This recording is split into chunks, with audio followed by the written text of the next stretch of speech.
바랍니다. 예, 국민의당 최입입니다.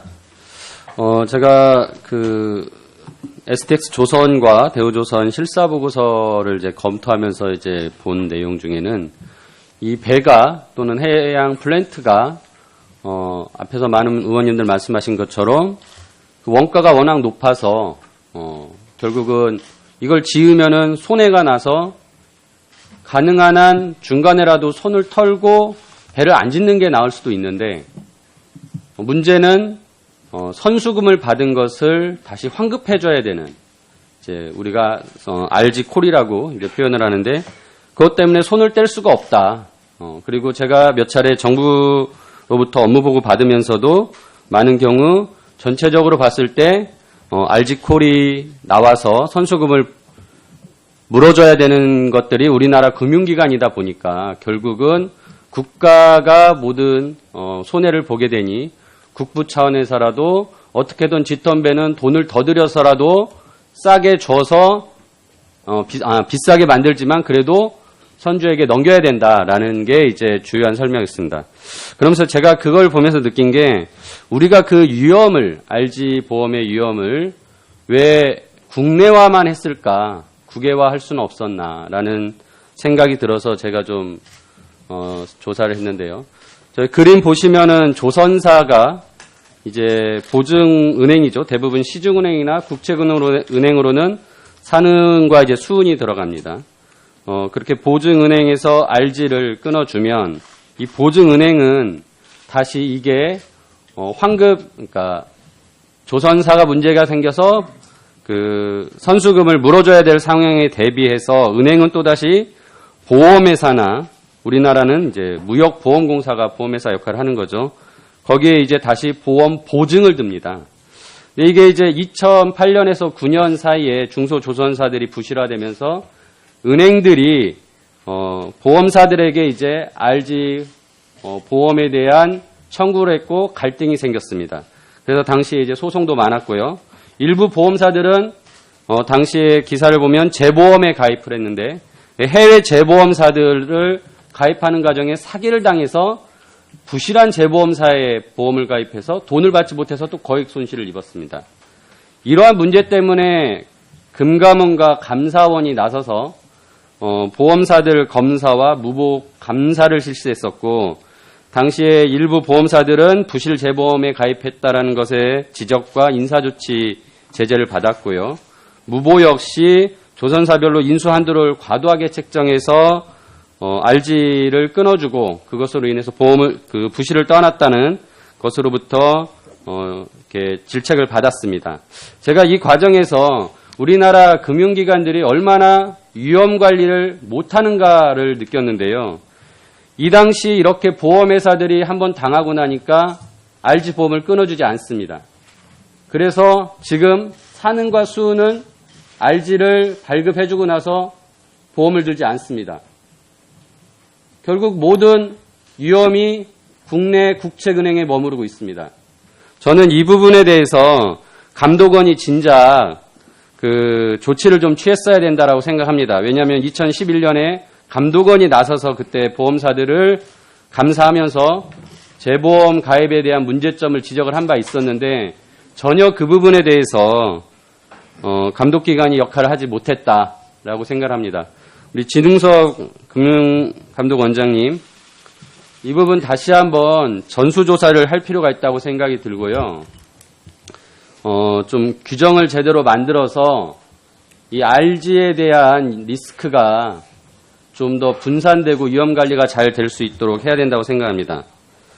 그리고 제가 조사한 바 따르면 수은과 산은은 보증보험을 거의 들지 않은 것으로 나오는데 이게 2009년에 은행연합회에서 그 당시에 중소조선사들 부실화되면서 문제되니까 자율 규정으로 RG 업무 처리 기준을 만들었습니다. 그래서 채권 보존을 위해서 뭐 배를 담보로 잡거나 보증보험을 끊거나 아무튼 채권 보존 조치를 취해라. 근데 이거 은행이 다 안 따르고 있습니다. 제가 몇 군데 은행에 확인한 결과로는 담보 잡은 데는 거의 없고 신용대출해준다고 합니다. 근데 막상 사실 담보를 잡아도 그 배를 금융기관이 뭐 어떻게 할 수가 없어요. 고철덩어리거든요. 그러니까 더 실질적인 건 보험을 들고 또 보험사는 재보험을 가입하는 등의 리스크 분산을 해야 됩니다. 이 부분 꼭 제대로 좀 처리될 수 있게 감독을 예, 지적해 주신 말씀 겸허히 수용하겠습니다. 지적하신 것처럼 09년 11월에 가이드라인을 만들었는데 지금 그 이후로 수주 방식이 이제 헤비테일 방식으로 바뀌고 그러면서 이 가이드라인도 사실 변화가 필요했는데 그걸 좀 늦어진 감도 있습니다. 특히 요즘 RG 발급이 잘 안 되고 있는 상황이어서 저희들 어떻게 이제 RG 활성화하는 방안하고도 같이 연계해서 리스크 관련 활성화 방안을 조화하는 그런 측면에서 은행들하고 한번 이 부분에 대해서 다시 한번 머리를 맞대 고민해 보겠습니다. 감사합니다. 네, 최이배 위원님 수고하셨습니다. 다음은 정태욱 위원님 신문해 주시기 바랍니다. 예, 국민의당 최이배입니다. 제가 이렇게 이틀 동안 이 청문회를 하면서 느끼는 건데, 그러니까 산업은행이 주인이 없다라고 표현하는데, 그럼 과연 주인은 뭘까라는 좀 얘기를 좀 하고 싶습니다. 그러니까 산업은행의 주인은 그러니까 대우조선의 주인은 산업은행이 있습니다. 그러니까 주주가 당연히 주인이고요. 다만 이제 주인이 제 역할을 했느냐, 제대로 된 주인이었느냐를 묻는 게 중요하다는 생각이 듭니다. 꼭 공공기관이 아니어야 진짜 주인인 것처럼 얘기가 되는 거는 좀 잘못된 생각인 것 같아서 그 부분 짚고 넘어가고요. 그다음에 앞부분에 있어서 아까 전에 참고인으로 오신 이석재 대표님께서 이제 해운업과 조선업에 대해서 굉장히 좀 긍정적인 말씀을 많이 해주시는데, 저도 여러 전문가들 만나서 얘기를 들었고, 실제 아주 현장에서 진짜 영업을, 조선사에서 영업을 뛰시는, 유럽에서 뛰고 계시는 분의 얘기도 들었는데, 굉장히 부정적인 말씀도 많이 있습니다. 그러니까, 흔히 2018년까지 버티면 그 위에 나아질 거다라는 그런 긍정적인, 낙관적인 전망도 있지만, 이미 친환경 선박에 대한 부분은 더 이상 수주가 나오지 않는다는 여러 가지 현실과 이후에 물동량이 이렇게 올라가지 않을 거다. 그 다음에 유가가 그렇게 금방 회복되지 않을 거라는 전망을 가지고서 2020년까지는 어려울 거라고 말씀하시는 분들도 있기 때문에 그런 부분들은 좀 더 한쪽으로 치우치지 않고 저희가 좀 균형감 있게 들어야 되지 않나라는 생각이 듭니다. 예, 그럼 제가 준비해온 거 하겠습니다. 저는 물론 이제 산업은행이 대우조선을 관리하는 동안에 많은 문제점이 있었는데 그 중에 꼭 짚고 넘어가고 싶은 게 이제 제가 말씀드릴 건 해외 자회사의 관리 문제였습니다.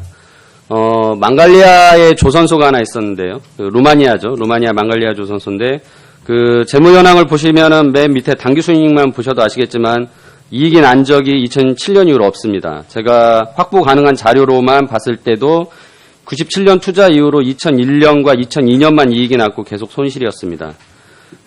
거기 매출액을 보시면 2008년에 매출액이 급증했는데 당시에 이제 수주가 좀 많이 늘어난 거죠. 이때 이거를 빌미로 대여금을 지급하고 또 한국에서 건조 중인 선박이 망갈리아 조선소로 인계되면서 미수금을 받아야 되는 그런 채권이 발생하기도 했습니다. 하지만 그런 부분들이 제대로 이제 받아지지 않아서 손실을 많이 입었는데요.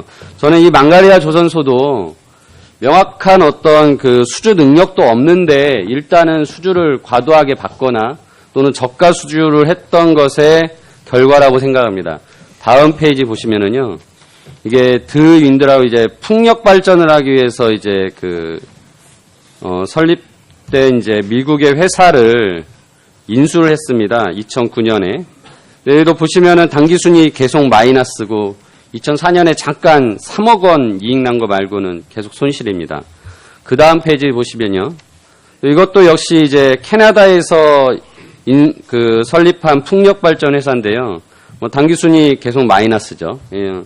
그러니까 이런 해외 출자와 해외 투자들 다음 페이지 보시면 제가 주요 사항을 표시했는데요. 처음에 투자하고 손실을 봤었던 망갈리아 조선소에 대해서 2005년도쯤 가서는 더 이상 거래가 없었습니다. 자금도 지원하지 않고 거의 이제 독립적으로 운영하다시피 했는데 갑자기 2008년도에 1,400억 대여하고 2009년도에는 2,000억 대의 미수금이 생기면서 거래가 시작되고 이게 이제 다시 계속 돈을 넣게 되는 이제 사유가 됩니다. 그다음에 드윈드 그다음에 밑에 풍력발전회사 둘 다 2010년, 2009년에 이제 인수를 했는데 여기 지금 혹시 산업은행 대우조선에 나오신 분들 중에 2009년, 10년에 이렇게 풍력발전에 투자를 하게 된 것에 대해서 설명해 주실 분 있으면 좀 설명을 부탁드리고요. 다음 페이지 보시면은 이런 4개 회사 그다음에 해운업도 하나 출자했다가 2,000억 손실 봤는데 전체 최대 손실 예상이 1조 7천억입니다. 이 1조 7천억 손해 안 봤으면 지금 그렇게 강한 구조조정도 필요 없을 거고요. 그러니까 저는 이런 정책적인 어떤 풍력 발전에 투입하고 되지도 않는 해외 조선사를 계속 운영하기로 결정한 경영진들 때문에 저렇게 큰 손실이 입혀졌고 현재 노동자들이 그거를 그만큼 고통을 더 전가받고 있다는 생각을 합니다.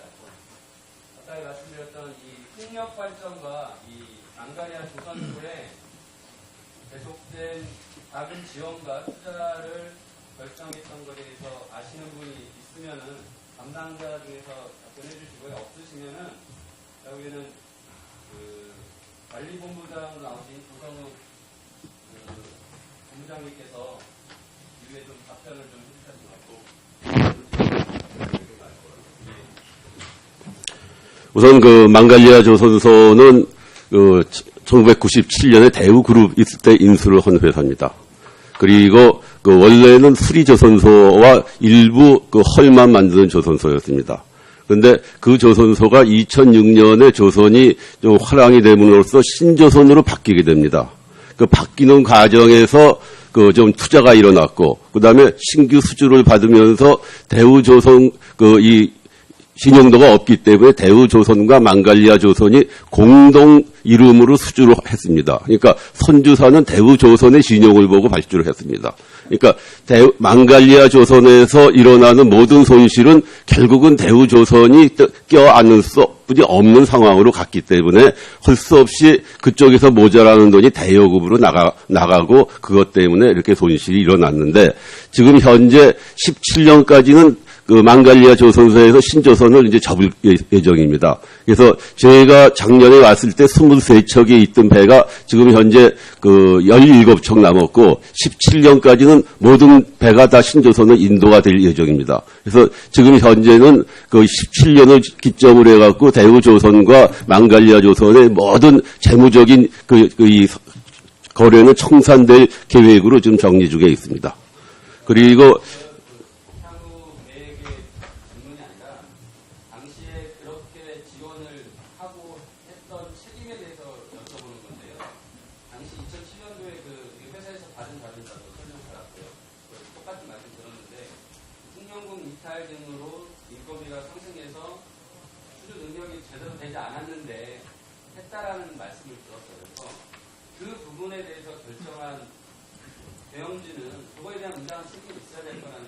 예, 그거는 전임 남상태 사장 시절에 일어났던 일입니다. 풍력발전소는 그 당시에 이 신재생 에너지에 투자하는 게 어떻게 보면 조선 3사의 붐이었습니다. 그래서 아마 잘못된 판단에서 크게 우리의 능력이라든지 앞으로의 전망이라든지를 따져보지 않고 어떻게 보면 당시의 유행을 쫓아가갖고 투자를 해갖고 지금은 다 청산을 했습니다.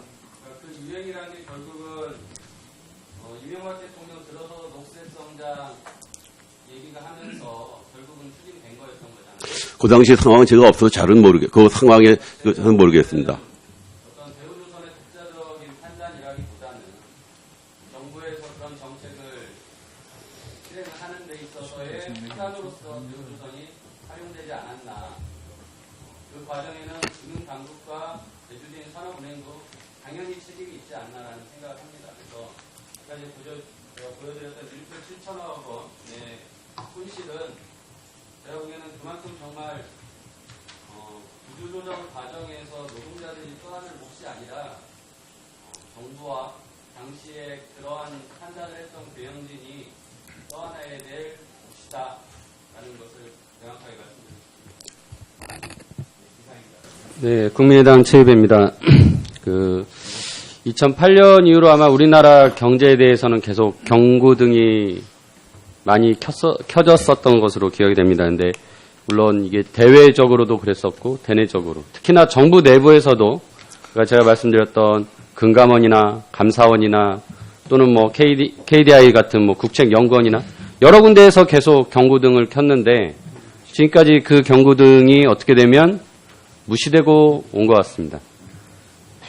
그리고 정부 한쪽에서는 뭐 아까 말씀드린 뭐 산업 진흥을 위해서 얘기하는 측이 있는가 하면 또 감독기관은 또 그것을 또 최대한 보수적으로 하려는 또 그런 갈등이 있는 것이고 그런 조정 기능이 어떻게 보면은 제대로 작동하지 않았고 그게 정부 내에서도 협치가 이루어지지 않는다라는 것을 여실히 보여준 결과로 지금 오늘 같은 청문회가 열렸다고 생각합니다. 앞으로 이런 정부 내 조정과 협치, 뭐 컨트롤 타워가 잘 돌아가야 되겠고 그것뿐만 아니라 정부와 국회도 역시 유기적으로 또 협치를 잘 해서 이런 문제들이 앞으로 생기지 않게 해야 된다고 생각을 합니다. 어제 제가 이제 실사 보고서 등 여러 가지 뭐 구체적인 말씀도 드렸지만 제가 이제 좀 미래를 생각해야 된다는 그런 것들을 이제 좀 얘기를 해야 되는데요. 오늘 말씀 듣다 보니까 계속 노조가, 그러니까 강성 노조라는 그런 용어로서 계속 노조에 대한 압박이 굉장히 큰 것 같습니다. 하지만 앞서 우리 박용진 의원님이 또 말씀하신 것처럼 어떻게 보면 노조만이 이 모든 고통을 지금 분담하고 있는 건 아닌가라는 고 생각할 정도로 가장 고통받는 지금 부분이라고 생각합니다. 그래서 저희 국회에서 지금 저를 비롯해서 저희 당의 이제 박지원 대표님, 그다음에 정의당의 노회찬 의원님, 민주당의 김경수 의원님, 이용득 의원님, 그다음에 정의당의 이정미 의원님, 그다음에 무소속의 김종훈 의원님, 이렇게 지금 저희 7명의 의원들이 고용산업 발전과 조선산업 발전과 조선산업 노동자 고용 안정을 위한 국회의원 모임을 하고 있습니다. 저희가 지난달에 발족을 하면서 일방적으로 구조조정을 당하는 현재 노동자들의 입장에서 조금은 바라볼 필요가 있다라는 그런 생각을 공유를 하고 이게 강하게 밀어붙인다고 될 일이 아니라고 생각합니다.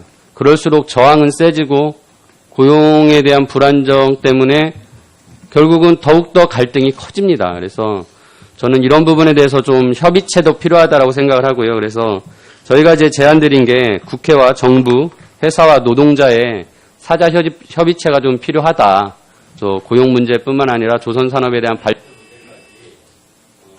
제안을 드렸고요. 그래서 산업은행과 수립은행, 그다음에 금융위, 기재부, 환자부 쪽에서 좀 같이 참여를 해서 협의를 하자라는 제안을 드리고요. 담당하시는 분들, 우리 나오시는 분들에게 짤막하게나마 답변을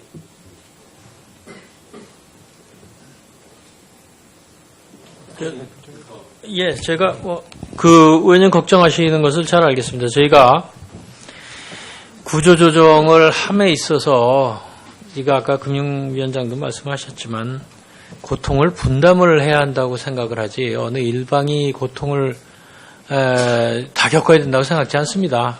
그런데 그 고통 분담에는 불행히도 실질적으로 노동 부문도 들어가 있는 것이 또 현실이고 어느 구조조정도 그것이 없는 적은 없었다고 저는 생각을 합니다. 물론 그럼 노동만 하면 절대 그렇지가 않을 것이고 당연히 대주주라든가 이런 분들도 같이 고통을 분담해야 되는 게 맞습니다.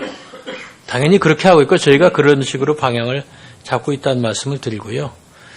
이 구조조정을 하면서 뭐 특별한 무슨 노동만 가지고가 아니라 오늘 이런 자리도 그렇습니다만은 항상 국회와 더불어서 저희가 협의하는 것은 당연하고 앞으로도 그렇게 하겠다 이런 말씀을 제가 드리겠습니다.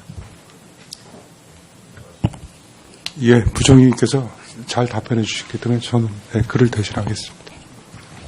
네, 수고하셨습니다. 최이배 위원님 수고 많이 하셨습니다. 다음은 김진표 위원님 신문해 주시길 바랍니다.